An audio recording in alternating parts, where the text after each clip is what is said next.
الحمدللہ رب العالمین والعاقبۃ للمتقین والصلاۃ والسلام علی سید الانبیاء والمرسلین اما بعد۔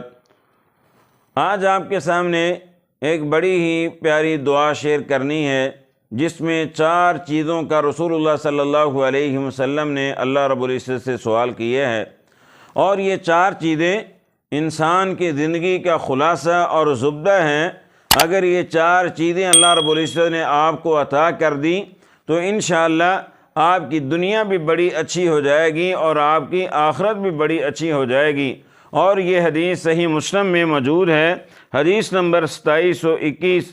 رسول اللہ صلی اللہ علیہ وسلم کے پیارے صحابی سیدنا عبداللہ بن مسعود رضی اللہ تعالیٰ عنہ بیان فرماتے ہیں کہ رسول اللہ صلی اللہ علیہ وسلم نے ہمیں یہ دعا سکھائی کہ آپ نے 4 چیزیں اللہ رب العزت سے مانگی۔ پہلی چیز، اللہم انی اسألک الہدی، اللہ رب العزت میں تجھ سے ہدایت کا سوال کرتا ہوں، اور ہدایت سے مراد جنت کا رستہ بھی ہے، ہدایت سے مراد قرآن کا حدیث کا رستہ بھی ہے، اور ہدایت سے مراد اللہ رب العزت کی حبل اللہ جو رسی ہے وہ بھی مراد ہے۔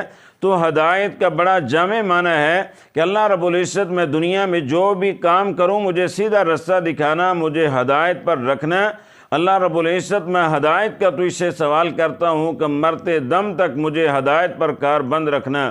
اور دوسرا، آپ صلی اللہ علیہ وسلم سوال کرتے، اللہم انی اسألک الہدی والتقی، اللہ رب العزت میں تجھ سے تقوی کا سوال کرتا ہوں، تیرے ڈر کا سوال کرتا ہوں۔ آج لوگوں کے دلوں سے اللہ کا ڈر نکل چکا ہے، جس کی وجہ سے سیئات میں، منکرات میں، فسق و فجور میں، فحاشی میں، عریانی میں مبتلا ہیں۔ نماز کی، دین کی، کسی چیز کی کوئی پرواہ نہیں، بلکہ ظلم پہ ظلم کرتے چلے جا رہے ہیں۔ وجہ یہ ہے کہ دلوں میں اللہ کا خوف اور اللہ کا ڈر نہیں ہے۔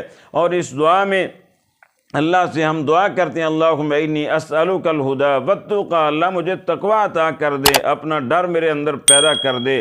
اور تیسرا بڑا ہی جامع جملہ ہے، اللہم انی اسألک الہدی والتقی والعفاف، اے میرے رب ہمیں پاک دامنی عطا کر دے، ہمیں حیا عطا کر دے۔ اللہ رب العزت پاک دامنی عطا کر دے، اس حوالہ سے ہماری رہنمائی فرما دے۔ آج اللہ رب العزت معاف فرمائے، نوجوان نسل دن بدن بگڑتی جا رہی ہے، سوشل میڈیا کی وجہ سے فحاشی میں، عریانی میں مبتلا ہوتی نظر آ رہی ہے۔ اب تو جو شادی شدہ ہیں وہ بھی اللہ رب العزت معاف فرمائے فحاشی کے فتنوں میں جکڑے نظر آتے ہیں۔ تو جب اس دعا کو پڑھیں گے، اللہم انی اسألک الہدی والتقی والعفاف، کہ اللہ پاک دامنی عطا کر دے، اللہ رب العزت زنا سے محفوظ فرمائے گا، آنکھوں میں حیا آ جائے گا، کانوں میں حیا آ جائے گا، تیری زبان میں حیا آ جائے گا، تیرے قول فعل میں حیا آ جائے گا۔ اور آخری چیز، رسول اللہ صلی اللہ علیہ وسلم اللہ سے مانگا کرتے، اللہم انی اسألک الہدی والتقی والعفاف والغنی، اللہ رب العزت مجھے غنا عطا کر دے، تنگری عطا کر دے، اللہ رب العزت مجھے کفایت والا رزق عطا کر دے۔ میرے اندر جو مال کی ہرس ہے، دنیا کی ہرس ہے، پیسے کی ہرس ہے، کوٹھیوں کی ہرس ہے، گاڑیوں کی جو ہرس ہے، یہ ساری ہرس جو ہے مجھ سے نکال دیں، اور مجھے غنا عطا کر دیں کہ میرے پاس تھوڑا بھی ہو تو میں تیرا شکریہ ادا کروں اور تیری تقسیم پر میں راضی رہوں، اور میرے اندر خودداری اور غنا پیدا کر دے کہ میں دنیا کے چند ٹکوں کے لیے لوگوں سے بھیک نہ مانگتا پھروں، بلکہ جو تو مجھے عطا کرے میں اس پر شاکر بھی رہوں، صابر بھی رہوں۔ تو جب انشاءاللہ اس دعا کو پڑھیں گے تو یہ 4 بڑی بڑی چیزیں اللہ رب العزت آپ کو عطا کرے گا، جس سے آپ کی دنیا بھی بہتر ہو جائے گی، اور انشاءاللہ اللہ آخرت بھی بہتر فرما دے گا۔ اللہ عمل کی توفیق دے۔ سبحانک اللہم وبحمدک، اشہد ان لا الہ الا انت، استغفرک واتوب الیک۔